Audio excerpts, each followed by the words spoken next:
Dictation start होगी 5 second बाद। Yes, Uttar Pradesh, Punjab, Uttarakhand, Goa और मणिपुर में विधानसभा चुनाव का बिगुल बज चुका है। स्टॉप। इलाहाबाद हाई कोर्ट के एक न्यायाधीश ने कोरोना के बढ़ते खतरे के मद्देनज़र अपील की थी कि अगर संभव हो तो उत्तर प्रदेश में विधानसभा चुनाव 1-2 महीने टाल दिए जाएं। स्टॉप। दूसरी ओर सभी राजनीतिक दलों ने चुनाव आयोग से कहा था कि कोरोना को लेकर पाबंदियां भले बढ़ा दी जाएं, चुनाव न टाले जाएं। स्टॉप। 5 साल के अंतराल में नई विधानसभा का गठन न होने से इन राज्यों में संवैधानिक संकट खड़ा हो सकता था। स्टॉप। जब पहली व दूसरी लहर के दौरान बिहार व पश्चिम बंगाल में विधानसभा चुनाव कराए जा चुके हों तो अब चुनाव टालने का कोई ठोस आधार नहीं था। स्टॉप। कोरोना के मामले जरूर तेजी से बढ़ रहे हैं, पर हालात इतने बेकाबू नहीं हैं कि जरूरी संवैधानिक प्रक्रियाओं पर अंकुश लगाया जाए। स्टॉप। कोरोना काल में चुनावी रैलियां चिंता का सबसे बड़ा कारण है। स्टॉप। चुनाव आयोग ने फिलहाल 15 जनवरी तक इन 5 राज्यों में रोड शो, रैली और पदयात्रा पर रोक लगाई है। स्टॉप। राजनीतिक दलों को डिजिटल रैली के जरिए चुनाव प्रचार करना होगा। स्टॉप। आयोग 15 जनवरी के बाद इस फैसले की समीक्षा करेगा और हालात के हिसाब से अगले दिशा निर्देश जारी किए जाएंगे। स्टॉप। कोरोना काल में ज़्यादातर कामकाज ऑनलाइन हो रहे हैं, पर चुनाव प्रचार को डिजिटल रैलियों तक सीमित करने से राजनीतिक दलों की परेशानी बढ़ सकती है। स्टॉप। खासकर उन दलों की जो विधिवत प्रचार शुरू नहीं कर सके हैं। स्टॉप। मसलन उत्तर प्रदेश में बहुजन समाज पार्टी की अब तक कोई बड़ी रैली नहीं हुई है। स्टॉप। रैलियों पर पूर्ण पाबंदी चुनाव में सभी दलों को समान अवसर देने के लोकतांत्रिक सिद्धांत के प्रतिकूल होगी, जबकि आयोग फैसले पर पुनर्विचार कर रैलियों को सीमित कर सकता है, कोरोना प्रोटोकॉल को लेकर इन्हें निगरानी तंत्र के दायरे में लाया जा सकता है। स्टॉप। चुनाव प्रचार को डिजिटल रैलियों तक सीमित करने से राजनीतिक दलों को उसी तरह की समस्याओं से दो चार होना पड़ सकता है, जो स्कूलों की ऑनलाइन पढ़ाई लिखाई में महसूस की जा रही है। स्टॉप। डिजिटल क्षमताओं के मामले में राजनीतिक दलों के बीच काफ़ी असमानता है। स्टॉप। सिर्फ भाजपा सोशल मीडिया और डिजिटल माध्यमों के मामले में सबसे मजबूत है। स्टॉप। उसके पास ब्लॉक स्तर तक आईटी सेल है और व्हाट्सएप पर भी वह बड़ा नेटवर्क तैयार कर चुकी है। स्टॉप। जबकि बाकी दल बहुत पीछे हैं। स्टॉप। चुनाव आयोग को इन तथ्यों को नज़रअंदाज नहीं करना चाहिए। स्टॉप। लोकतंत्र की मजबूती के लिए जरूरी है कि दलों की बात लोगों तक और लोगों की बात दलों तक पहुँचे। स्टॉप। पैरा 2022 राज्य विधानसभाओं और संसद के लिए बहुत व्यस्त साल रहने वाला है। स्टॉप। सबसे पहले 5 राज्यों में अगले माह होने वाले चुनाव। स्टॉप। इसके बाद राज्यसभा के 1/3 सदस्यों का कार्यकाल इस साल के मध्य तक पूरा हो जाएगा। स्टॉप। राष्ट्रपति और उपराष्ट्रपति के संवैधानिक पदों के चुनाव होंगे। स्टॉप। साल के अंत में गुजरात और हिमाचल प्रदेश के चुनाव होंगे और नए त्रिकोणाकार संसद भवन का उद्घाटन होगा। स्टॉप। सरकार की मंशा इस नए भवन में ही शीतकालीन सत्र के आयोजन की है। स्टॉप। जनवरी के अंत में संसद का बजट सत्र शुरू हो जाएगा। स्टॉप। सत्र की शुरुआत राष्ट्रपति रामनाथ कोविंद के संबोधन से होगी। स्टॉप। वह लोकसभा और राज्यसभा दोनों के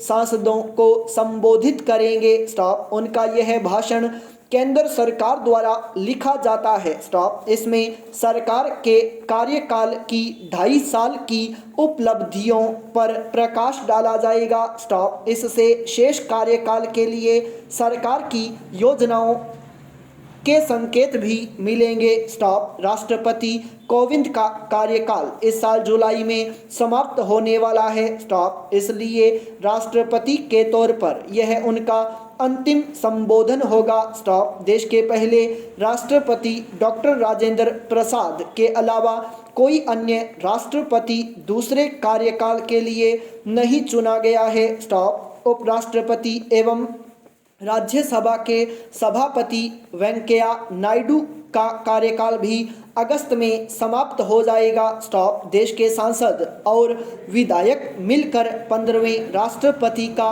चुनाव करेंगे और संसद के दोनों सदनों के सदस्य मिलकर अगले उपराष्ट्रपति का चुनाव करेंगे। स्टॉप। एक और चुनाव होना बाकी है, वह है लोकसभा उपाध्यक्ष का। स्टॉप। यह संवैधानिक पद 2019 के आम चुनाव के बाद 17वीं लोकसभा के गठन के बाद से खाली है। स्टॉप। संसद के इतिहास में पहली बार ऐसा हुआ है कि यह पद इतने लंबे समय के लिए खाली रहा हो। स्टॉप। मौजूदा राजस्थान विधानसभा में भी उपाध्यक्ष का पद खाली है। स्टॉप। पिछली सरकार में वसुंधरा राजे के मुख्यमंत्रित्व काल के दौरान भी विधानसभा उपाध्यक्ष चुनने में 1.5 साल से ज़्यादा समय लगा था। स्टॉप। अब 13वीं विधानसभा में मुख्यमंत्री अशोक गहलोत के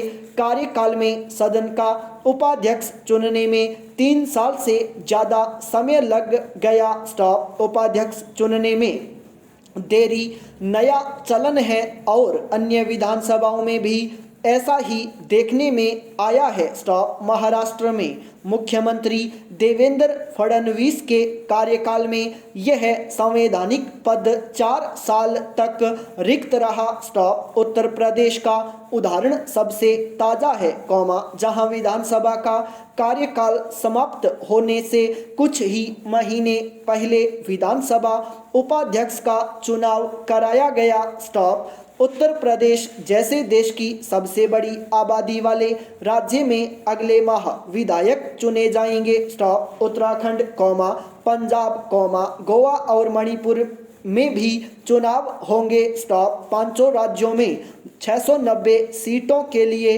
चुनाव होंगे। स्टॉप। राज्यसभा के 77 सांसदों का कार्यकाल साल के पहले 6 महीने में समाप्त हो रहा है। स्टॉप। उत्तर प्रदेश और पंजाब के नवनिर्वाचित विधायक 18 सांसदों को चुनेंगे, जबकि अन्य राज्यों के विधायक अपने अपने राज्य से प्रतिनिधित्व करने वाले 52 सांसद चुनेंगे। स्टॉप। केंद्र सरकार राज्यसभा के लिए 7 सांसदों का नामांकन करेगी, जिनका कार्यकाल मई तक समाप्त हो जाएगा। स्टॉप। जून 2022 में राज्यों को प्रभावित करने वाला एक अहम घटनाक्रम यह होगा कि उन्हें मिलने वाली जीएसटी क्षतिपूर्ति समाप्त हो जाएगी। स्टॉप। राज्यों को जीएसटी क्षतिपूर्ति अधिनियम इसलिए लागू किया गया था ताकि राज्य जीएसटी अपनाएं। स्टॉप। इसके तहत यदि कोई राज्य वर्ष 2022 तक किसी भी वर्ष के दौरान अपने बल पर 14% जीएसटी वृद्धि नहीं हासिल कर पाता है तो उसे एक विशेष फंड से क्षतिपूर्ति राशि देकर घाटे की भरपाई करने का प्रावधान किया गया था। स्टॉप। औसतन राज्य अपने गारंटीड राजस्व का गत वर्ष 36% और 2019-20 में 23% हासिल करने के लिए क्षतिपूर्ति पर निर्भर रहे। स्टॉप। 2022 में गारंटी समाप्त हो जाने पर राज्यों को अपने राजस्व में आय घाटे की क्षतिपूर्ति का रास्ता खोजना होगा। स्टॉप। कई राज्यों के वित्त मंत्रियों ने डेडलाइन बढ़ाने की मांग की है। स्टॉप। ऐसे विस्तार के लिए जीएसटी काउंसिल की सिफारिश की जरूरत होगी। स्टॉप। उसके बाद संसद में एक संशोधन कानून पारित करना होगा। स्टॉप। एक और कानून जिसे संसद की मंजूरी की जरूरत होगी वह है राज्यों में विधान परिषद के गठन का। स्टॉप। गत वर्ष राज्यों में एक और चैम्बर गठित करने पर नए सिरे से रुचि दिखाई गई थी। स्टॉप। पश्चिम बंगाल विधानसभा में 2021 में विधान परिषद के गठन का प्रस्ताव पारित किया गया और द्रमुक सरकार ने भी राज्य विधान परिषद के पुनर्गठन का प्रस्ताव पारित किया। संपूर्ण विराम।